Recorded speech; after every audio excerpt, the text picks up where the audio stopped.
मित्रों नमस्कार। अपने बीच भारतीय जनता पार्टी की नेत्री, प्रखर वक्ता, सांसद वांसुरी स्वराज जी आपको संबोधित करेंगी। मेरा विनम्र निवेदन है सांसद वांसुरी स्वराज जी से आपको संबोधित करें।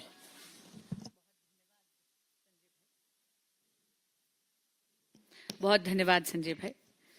आदरणीय संजय मोयुक जी और यहाँ उपस्थित मीडिया के सभी बंधुगण, आज शराब घोटाले के किंग पिन माननीय दिल्ली के मुख्यमंत्री अरविंद केजरीवाल जी को सुप्रीम कोर्ट ने बेल दी है। ये बेल इसलिए दी गई क्योंकि कोर्ट ने पाया कि ट्रायल में डिले हो सकती है। लेकिन अगर आप देखेंगे तो आज आम आदमी पार्टी के वर्कर्स और आम आदमी पार्टी के नेता भ्रष्टाचार का जश्न मना रहे हैं। आपके माध्यम से कुछ बातें हैं जिनको लेकर आम आदमी पार्टी जनता को और मीडिया को भ्रमित कर रही है, इसलिए आपके माध्यम से इन बातों का स्पष्टीकरण यहां पर बैठकर जरूर करना चाहूंगी। सबसे पहले, अगर आप सुप्रीम कोर्ट का ऑर्डर देखेंगे तो आप ये पाएंगे कि एक बार फिर honourable supreme court of India ने ये पाया है कि माननीय मुख्यमंत्री अरविंद केजरीवाल जी की अरेस्ट लीगल है, यानी वैध है। आपको ध्यान होगा अरविंद केजरीवाल जी ने जो अर्जी लगाई थी ऑनरेबल सुप्रीम कोर्ट के सामने, उसमें दो मांगे थी। पहली ये कि उनकी अरेस्ट लीगल है या इलीगल है, इस पे एडजुडिकेट हो। दूसरी मांग उनकी थी बेल की। इसलिए यहां पर मैं स्पष्ट करना चाहूंगी कि ये तीसरी चौथी बार है जब इस देश की कचहरियों ने यह पाया है कि माननीय मुख्यमंत्री अरविंद केजरीवाल की अरेस्ट लीगल है। ट्रायल कोर्ट, हाई कोर्ट और सुप्रीम कोर्ट। सुप्रीम कोर्ट ने पहले ईडी के केस में भी यह पाया था और पुनः आज सीबीआई के केस में भी उन्होंने पाया है, और मैं कोट करती हूं पैराग्राफ 36 से, the appellant's arrest does not suffer with any procedural infirmity, यानी उनकी अरेस्ट लीगल हुए।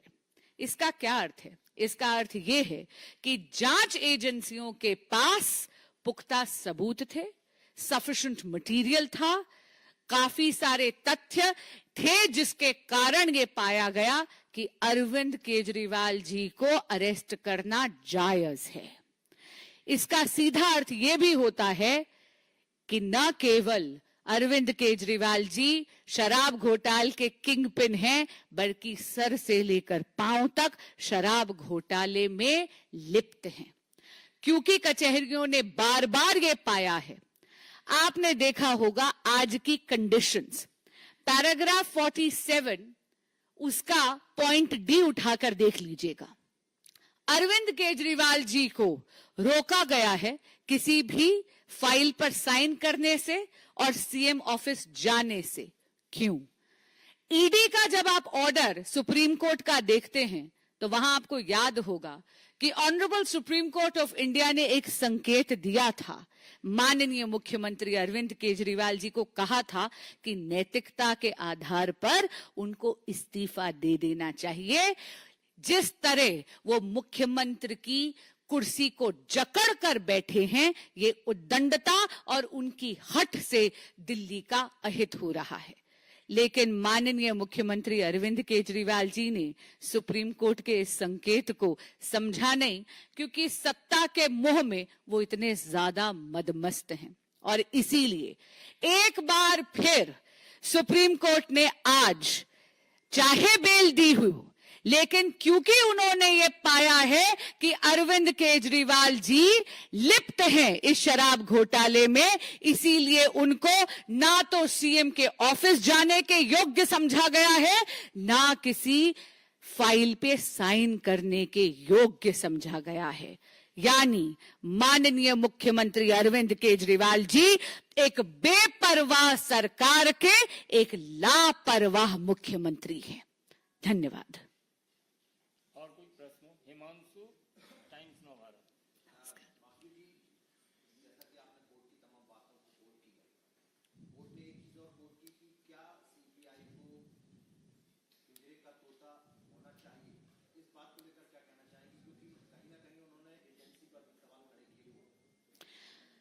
इस सवाल का जवाब आपको सीबीआई और एजेंसीज से पूछना चाहिए।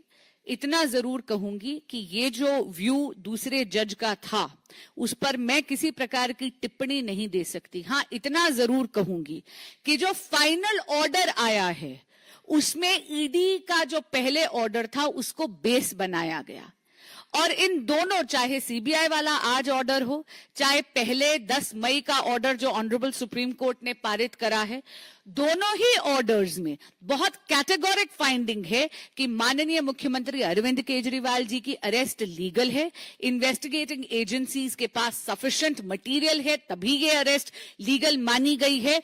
और इसके चलते माननीय मुख्यमंत्री अरविंद केजरीवाल जी को इस योग्य नहीं समझा गया है कि या तो वो सीएम ऑफिस जाएं या वो किसी भी प्रकार की फाइल पे साइन करे, क्योंकि वो सर से पांव तक शराब घोटाले के भ्रष्टाचार में डूबे हुए हैं। धन्यवाद। Aishwarya Paliwal, India today.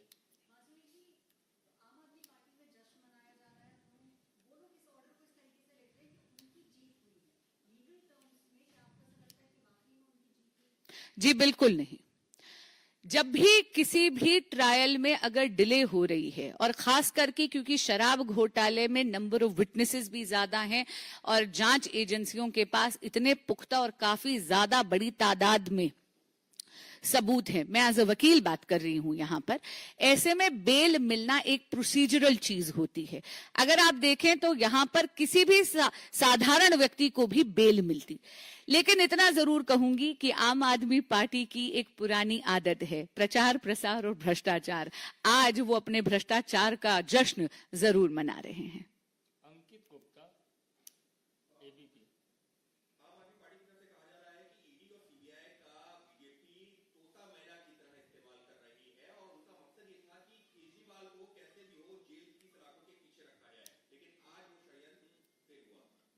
आम आदमी पार्टी की एक बड़ी पुरानी आदत है, वो जो उनका मन चाहते हैं वैसा अजीब सा दुराभासी बयान जरूर देते हैं। मैं ये उनको याद कराना चाहूंगी कि ईडी और सीबीआई इंडिपेंडेंट इन्वेस्टिगेटिंग एजेंसीज हैं जो केवल अपना काम कर रहे हैं। जब भी आम आदमी पार्टी ऐसा बयान देती है तो अपनी पुरानी आदत दोहराती है, एक तो चोरी और फिर सीना जोरी।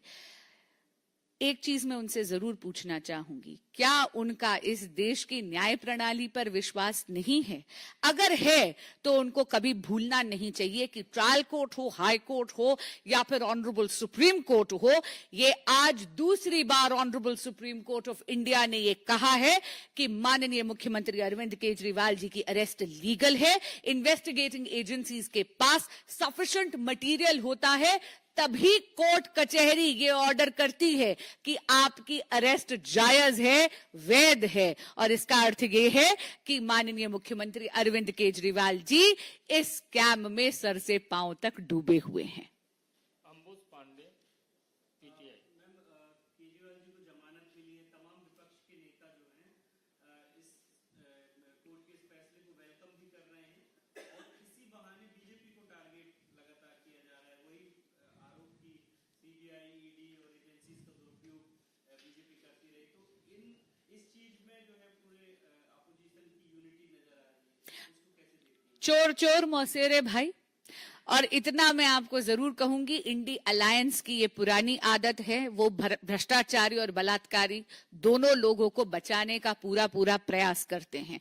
पर आपके माध्यम से एक बात जरूर स्पष्ट कर दूंगी, भ्रष्टाचार के विरुद्ध भाजपा की लड़ाई चुनावी मुद्दा नहीं है। हमारे लिए ये एक सैद्धांतिक मुद्दा है, और जैसा हमारे यशस्वी प्रधानमंत्री नरेंद्र मोदी जी ने कहा है, न खाऊंगा न खाने दूंगा। भ्रष्टाचार के खिलाफ भारत की जनता के हित में भाजपा की लड़ाई जारी रहेगी।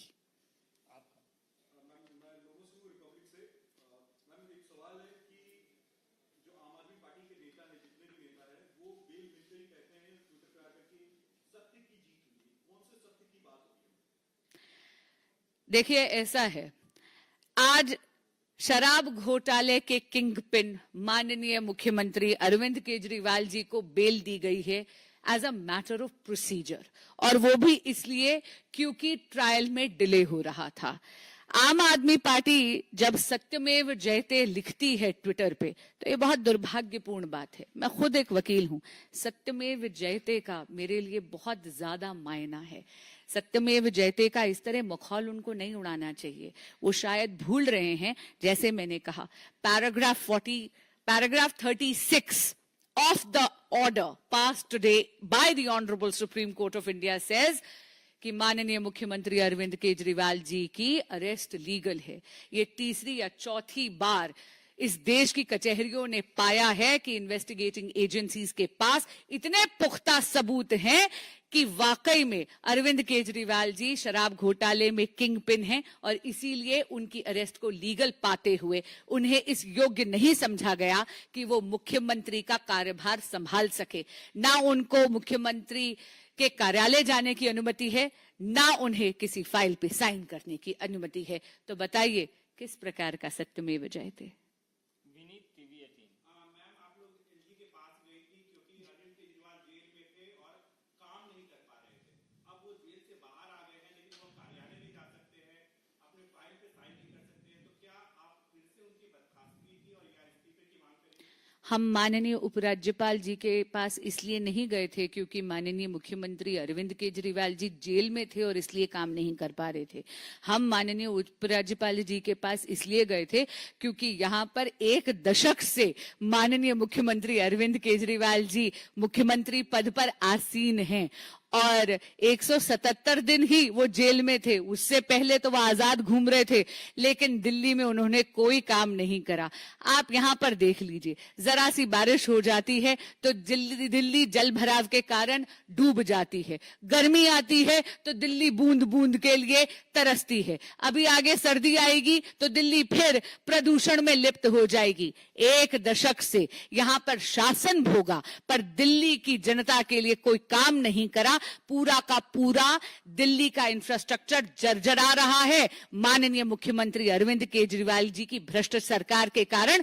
इसलिए जाकर हम 7 एमपीज को दरखास्त करनी पड़ी थी माननीय उपराज्यपाल जी को। अमर उजाला से।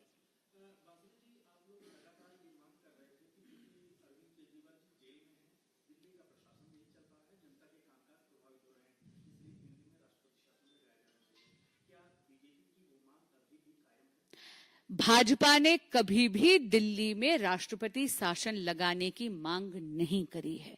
आपके माध्यम से ये बात मैं स्पष्ट करना चाहती हूं।